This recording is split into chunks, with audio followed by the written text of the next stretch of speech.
Comme il a dit, je suis la responsable des masters spécialisés procédés et polymères. Mais avant de commencer, je voulais vraiment savoir qui nous accompagne aujourd'hui dans cette présentation. Donc, qui suit une formation en ingénierie? Pas encore. OK, ça marche. Donc, l'école IFP School, c'est l'école de l'innovation dans le monde de l'énergie. Et c'est une école d'ingénieurs spécialisée visée plutôt aux gens qui font des formations Bac plus 5. Okay, on a plusieurs conventions avec des universités et des écoles d'ingénieurs. Et ça fait partie de l'IFP Énergie Nouvelle. Okay? Notre mission, c'est de former des talents directement opérationnels qui vont devenir les acteurs clés de la transition énergétique. En bref, on a 20 programmes de formation entre ingénierie et des masters spécialisés, dont 12 sont en anglais. On est considéré une école internationale. On est plus de 400 intervenants français et étrangers issus de l'industrie ou de la recherche. On a aussi la moitié des élèves qui viennent de l'étranger. Plus de 80% sont soutenus par des sociétés parce qu'une partie de la formation c'est à l'école, mais aussi avec alternance dans différentes sociétés du monde de l'énergie. Et on a plus ou moins 500 diplômes par an. Et on taux élevé de placements pour les élèves diplômés de l'école. C'est tous les offres qu'on a, mais par rapport au monde de la chimie, on a 4 programmes. 2 programmes ingénieurs produits et procédés polymères. Et aussi 2 masters, un master en recherche, catalyse et procédés, et un nouveau master spécialisé sur les batteries. On a des liens très forts avec les industriels. Plus de 180 entreprises. Parmi les plus connus dans le monde de la chimie, c'est celui-ci. On trouve aussi qui sont dans les salons, comme Total ou Syensqo, mais aussi sont des sites de production, des ingénieries, mais aussi de la recherche, comme l'IFP Énergie Nouvelle et Bito. Et aussi, on a des sociétés dans l'aéronautique, comme par exemple Thales. La plupart de nos élèves, surtout dans les programmes procédés polymères, sont sponsorisés par des sociétés.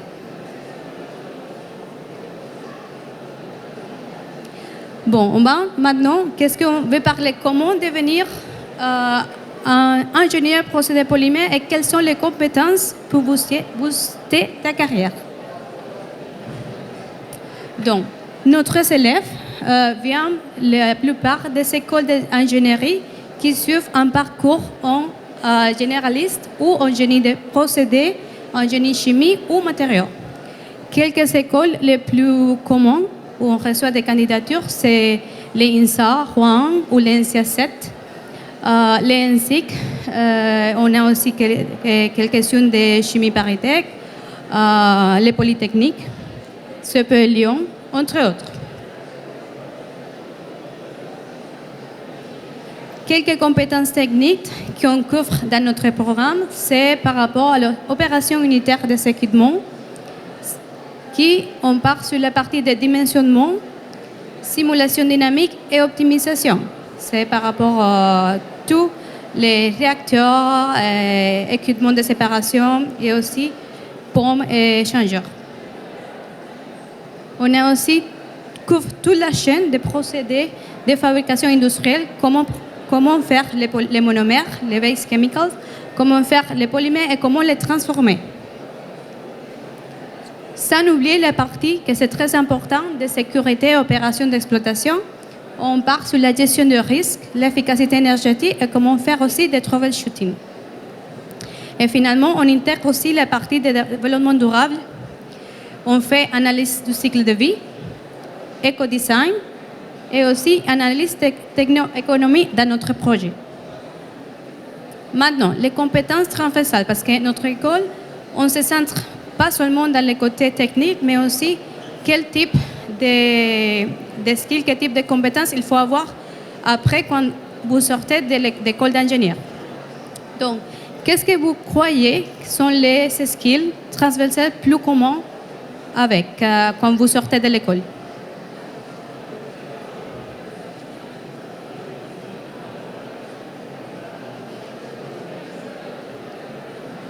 Bon, on va voir. Il y a plusieurs, mais ceux qu'on veut vous aider dans nos élèves, les premiers, c'est savoir communiquer et maîtriser l'anglais parce qu'on est une école internationale. OK? Après, beaucoup de créativité et ouverture d'esprit. Travailler en équipe, c'est essentiel et aussi s'adapter au monde parce qu'on est aussi une école qui a beaucoup des élèves internationaux, dont la façon de travailler, c'est différent.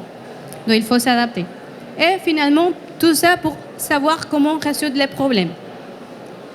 Finalement, on est ingénieur et on est embauché pour résoudre des problèmes. C'est ça notre métier. Donc, on dit que l'ingénieur est spécialisé en procédés polymères, qui est diplômé de l'école, et un mouton à 5 pattes. Pourquoi? Parce qu'il a un bon équilibre technique et pratique. On est une école de spécialisation appliquée. Donc, on a compétences techniques générales. Dans le cas de cette formation, c'est des compétences dans les procédés polymères. On a les connaissances aussi des outils industriels. On utilise beaucoup de software qui s'utilisent dans l'industrie. Et à part ça, on a aussi la partie des soft skills aux compétences transversales. Par exemple, on a une vision innovante et créative, qui ont essayé de vous faire ça pendant les temps à l'école. Et finalement, vous êtes un bon communicateur et bilingue. Après, qu'est-ce qu'ils font les élèves diplômés de l'école? Quel type de métier? On a vraiment ingénieur procédé en ingénierie. On a aussi ingénieur procédé sur site. Support exploitation dans des usines de production ou transformation. Ou ingénieur en service technique. Ça pourrait être en inspection, maintenance ou process control. Et finalement, aussi, pour la partie des polymères et des produits, on pourrait devenir aussi ingénieur de développement procédé ou produit. Donc, ce schéma ici couvre plus ou moins qu'est-ce qu'on fait dans la formation. Donc, on commence dans la partie des raw materials, okay? C'est le crude oil. On les transforme, okay? Dans la production. Et après, on a les monomères et après, sur la polymérisation, ça devient les polymères. Et après, on les transforme dans les plastiques. Et après, vient la partie du recycling. On inclut aussi dans notre programme la partie de développement durable, dont on a quelques cours qui couvrent la partie de comment utiliser la biomasse pour faire des polymères issus de la biomasse. Évidemment, la partie de recyclage mécanique ou chimie est couverte aussi dans la formation avec les ACV. Plus précisément dans les contenus de notre programme, on a les procédés de fabrication de polymères, du pétrole bleu à la production de monomères et toute la chaîne de valeur de plastique, comme je vous dis avant, les produits chimiques innovants et durables, les polymères et procédés biosourcés, et aussi les nouvelles technologies de développement durable. Notre formation, même si ça couvre aussi toute la chaîne de valeur des polymères et les procédés, on met un accent beaucoup sur la partie ingénierie, sur la conception, exploitation et gestion de sécurité. Donc, on a beaucoup de projets où les élèves travaillent sur le dimensionnement, simulation dynamique et optimisation des opérations unitaires. Et aussi, sans oublier, la gestion des risques de sécurité des opérations. Et finalement, la partie d'ingénierie de détail, c'est aussi des bases et des détails, c'est aussi pris en compte parce qu'il y en a différents projets. Et comment, dans la pétrochimie, pour faire des schémas de procédés, estimation de gestion des coûts, et on a aussi un projet sur la planification de la production des polymères. Les méthodes d'apprentissage à l'école, c'est, comme je disais, c'est bien pratique. On utilise des softwares industriels, on a des stages terrain, on visite beaucoup de sociétés qui font des polymères, qui les transforment et qui les recyclent. On a des projets avec des real data parce qu'avec notre lien avec les sociétés, ce sont les ingénieurs qui travaillent à des sociétés qui viennent à l'école à donner des cours et à encadrer des projets. On a différents travaux dirigés et appliqués. Et finalement, on a un laboratoire où on a la réalité virtuelle où les élèves peuvent s'approcher plus dans les métiers et dans tous l'offre qu'on a dans les programmes. Nos élèves sont diplômés. Les programmes ont plus de 30 ans et il a diplômé plus de 500 élèves. Et la plupart d'eux sont dans différents pays du monde, parce que la moitié, comme je vous disais, vient de l'étranger. L'année dernière, il y avait plusieurs diplômés, par exemple Emma Durban et Matteo Varé. Et Emma, par exemple, elle a choisi de poursuivre un VIE. Elle est maintenant aux États-Unis, elle travaille pour la société Arkema, dans des projets plus liés à la décarbonisation. Matteo, de l'autre côté, il travaille chez Michelin. Elle est ingénieure procédé côté élastomère. Et dans la promo au courant, on est là, Marine Rodriguez, qui va nous donner son témoin de comment se passent les choses à l'école. Elle est en alternance chez Thales. Marine, bienvenue.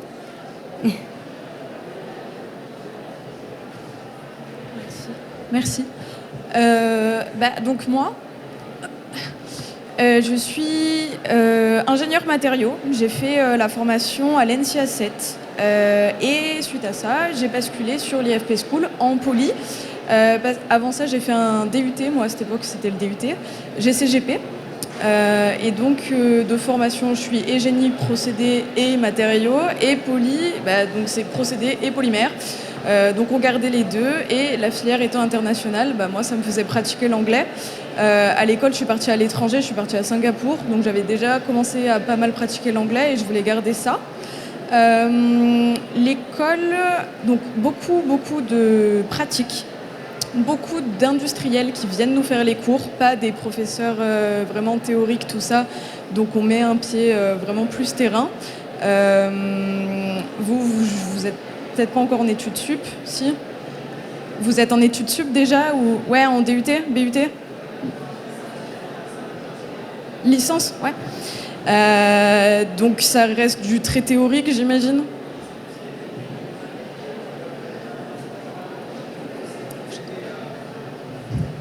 J'entends pas. Oui.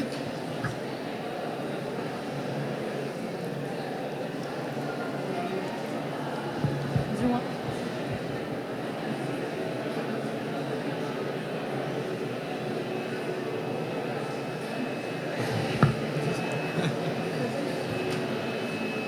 Test, oui. Bon, j'ai dit l'année prochaine, je souhaite faire un master génie chimique à Sorbonne Université et j'ai vu que dans les parcours des anciens étudiants à Sorbonne Université, ceux qui ont fait procéder basculent tous vers l'IFP School. Ouais. D'ailleurs, j'ai fait 2 interviews avec 2 anciens étudiants à Sorbonne Université qui ont fait procédé industriel et ils ont tous les 2 basculé vers l'IFP School. Il y en a une qui a fait qui est dans le domaine de l'énergie et là elle travaille chez Technip School, chez Technip Énergie je voulais dire. Ouais. Et pour moi elle m'a dit que tout ce qui est théorie c'est fini et c'est plus de l'industrie, hein. Donc des simulations, la gestion des risques chimiques, etc. Mais c'est fini le travail dans le labo. Pour l'instant on fait nos TP sont basés sur de la synthèse chimique et plus dans le laboratoire. Mais moi ça m'intéresse les procédés industriels. C'est pour ça que pour l'année prochaine, je souhaite faire un master en génie des procédés à la même fac, donc à la Sorbonne Université. Et voilà, ça c'est mon parcours jusqu'à présent. Ben, je pense que c'est un bon choix, du coup, si tu veux mettre un pied sur le côté industriel. Et comment ça se passe?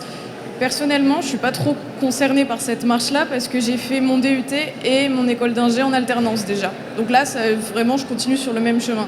Mais je vois sur le reste de ma promo et les autres parcours qu'il y a, que ce soit en chimie ou les autres à l'école, c'est beaucoup de personnes qui viennent de master ou d'école d'ingé généraliste. Et c'est la première fois qu'elles vont en entreprise. Et nous, à la rentrée, du coup, entre alternants et ceux qui n'ont jamais fait d'entreprise, on sent vraiment un décalage. Et du coup, quand vous sortez de l'IFP, vous avez complètement rattrapé ce décalage par rapport à ceux qui vont arriver sur le marché et qui n'ont jamais fait d'entreprise, jamais parlé avec des industriels. Ça change complètement la donne, c'est sûr. C'est exactement pourquoi les 2 personnes que j'ai interviewées, ils ont basculé à l'IFP School juste après avoir obtenu leur master à Sorbonne Université, leur master ingénierie chimique. Personnellement, je trouve que c'est un bon choix. Après, forcément, on n'est pas objectif, mais en tout cas, c'est notre mode de fonctionnement, quoi. Pour moi, je crois, je vais faire la même chose. Je vais d'abord obtenir mon master à Sorbonne Université, ensuite je compte bien sûr. basculer vers l'IFP School. Ouais, C'était déjà dans mon agenda, donc c'est prévu. D'accord, parfait. Donc voilà, après, moi, côté expérience, comme je suis un petit peu j'ai pas fait la voie royale où je suis restée 100% dans le procédé, tout ça. Avec le matériau, moi j'ai basculé en alternance chez Thales. Donc c'est pas du tout du polymère. Je suis en certification. Je fais de la certification EN 9100, donc c'est de la qualité produit aéronautique. Là où ça match avec les missions de l'IFP, c'est que de toute façon on est formé à être cadre, à être en gestion de projet aussi, à travailler avec énormément de personnes d'horizons, de bagages différents, tout ça. Donc c'est là-dessus que ça match. Et donc l'IFP, même si c'est une école très appliquée polymère, génie des procédés, génie chimique, et toute la partie dont on ne parle pas qui concerne tout ce qui est moteur, etc., ça ferme pas de porte en fait. On est complètement ouvert et en fait, je dirais qu'il faut plus mettre l'accent sur vous, ce que vous voulez faire. Et quand vous aurez l'idée claire de là où vous voulez aller, même si vous voulez changer complètement de secteur d'activité, si votre projet il est clair dans votre tête, après vous serez capable de le défendre au recrutement et ça marchera beaucoup mieux. Quand les recruteurs ont en face d'eux quelqu'un qui sait pourquoi il a fait telle chose et où il veut aller, ça marche tout de suite mieux que quelqu'un qui a suivi parce qu'il fallait suivre et qu'en fait il se retrouve au final là mais il sait pas trop bon quoi. C'est justement pourquoi j'ai interviewé ces 2 personnes-là qui ont fait le même choix. Ils sont tous les deux issus de Sorbonne Université. Ils ont toutes les deux fait une formation à l'IFP School juste par la suite. Et okay. Moi, j'essaye de justement avoir un peu d'informations, de me renseigner et un peu suivre leur parcours. Et voilà. Après, n'essaye pas de suivre le parcours de qui que ce soit. Hein. Tu vas faire ton parcours et ce sera très bien. C'est ça, oui. C'est ça l'essentiel. Hein.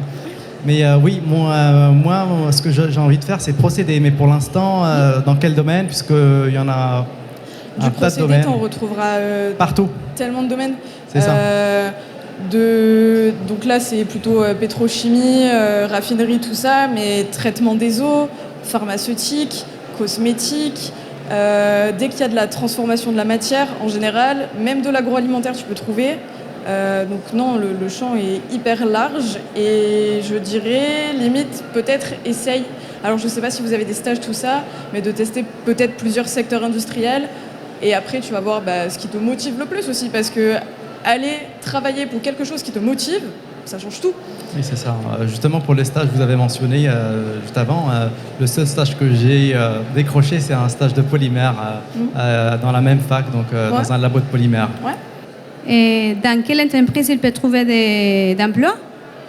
Soit sur des sociétés d'ingénierie, par exemple, on a Axens et Technique, qui on est partenaire et certains de la promotion, pareil comme Emma et Matteo, ils trouvaient un travail là. Ils font des projets d'ingénierie. Ou dans des sites, dans des sociétés qui font la manufacture, qui font des produits. ok? Et ça pourrait être dans la partie d'exploitation ou aussi dans la partie de recherche. Par exemple, Matteo, il est ingénieur procédé, mais du côté R&D. Donc, il fait un peu la recherche. Ok? Ça pourrait aller en Michelin. C'est un exemple, mais on a un autre élève qui est chez Total, qui fait plutôt la partie de la production des polymères. Et après, on a des autres qui vont vers la recherche. Mais finalement, on prépare les ingénieurs, okay, qui sont prêts pour être ingénieurs procédés. Soit préférence polymère, mais il y a aussi parfois autres qui s'orientent vers le raffinage ou vers les productions de gaz ou vers des énergies nouvelles. Ça pourrait être varié. On peut transposer toujours les compétences et c'est en fait pourquoi on appelle les moutons à impact et les gens qui sortent de l'école, comme vous voulez.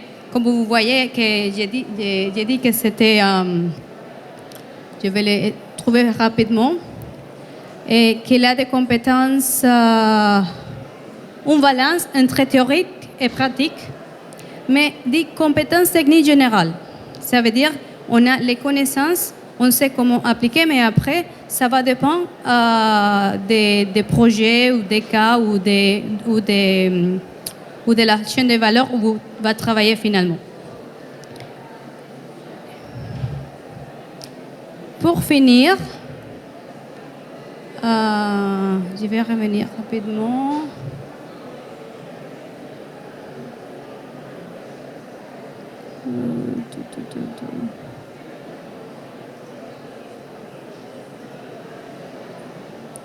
Pourquoi choisir les programmes? Je sais qu'il y a plein de programmes ici, il y a plein d'universités et des écoles. Je dis toujours, le monde des polymères, la plupart du monde plastique, après la transformation, est fantastique. Je pense que si on pense qu'il y a quelque chose qui est en polymère, on a tous quelque chose, que c'est en plastique ou polymère. On fait aussi, c'est vrai qu'au début, les polymères sont faits à partir du pétrole brut, mais aujourd'hui, il y a beaucoup de technologies nouvelles qui essaient aussi de faire un peu les balances pour diminuer l'empreinte carbone. Donc, on fait le focus aussi sur le développement durable des plastiques, comme on le fait. On bascule un peu sur le recyclage mécanique et chimique. On a une collaboration industrielle unique. J'ai montré quelques entreprises parce que c'était les plus attachées à notre programme. Mais après, il y a beaucoup d'autres, comme l'exemple de Thales. Une expertise pluridisciplinaire, ce n'est pas seulement la partie technique, on est fort, mais aussi on donne être prêt à travailler. Et c'est ça que les sociétés ont besoin, que vous êtes prêts à travailler, à mettre en place qu'est-ce que vous savez, et si vous ne savez pas, vous savez l'esprit d'apprendre rapidement et d'utiliser les compétences que vous déjà savez en ça. Et finalement, la classe est multiculturelle. Normalement, il y a une personne de chaque pays. Par exemple, cette année, on a 2 Français, 2 Libanais, une personne qui vient de Corée du Sud, de latino-américaine. Donc, c'est très enrichissant culturellement. Ça, c'est dans la classe. Mais après, dans l'école, on trouve aussi des gens qui viennent de partout. Aussi, il y a des Français. C'est moitié français, moitié international. Et bon, c'est la classe de cette année. C'est la promo 2025 qui travaille sur la fraise du plastique. Donc, c'était au début de l'année. Et c'est des gens qui viennent nous expliquer toute la chaîne de valeur, en fait. Et bon, on est en pleine période de recrutement. Et c'est plus ou moins notre calendrier de recrutement. Et ça commence normalement mi-novembre. Et ça finit en mi-avril. OK? Et les durées d'admission, c'est en mi-mai. Donc, je sais que ce n'est pas votre temps de postuler, mais si vous connaissez quelqu'un qui est intéressé, vous pouvez passer la parole ou pour l'année prochaine. Merci. Si vous avez des questions.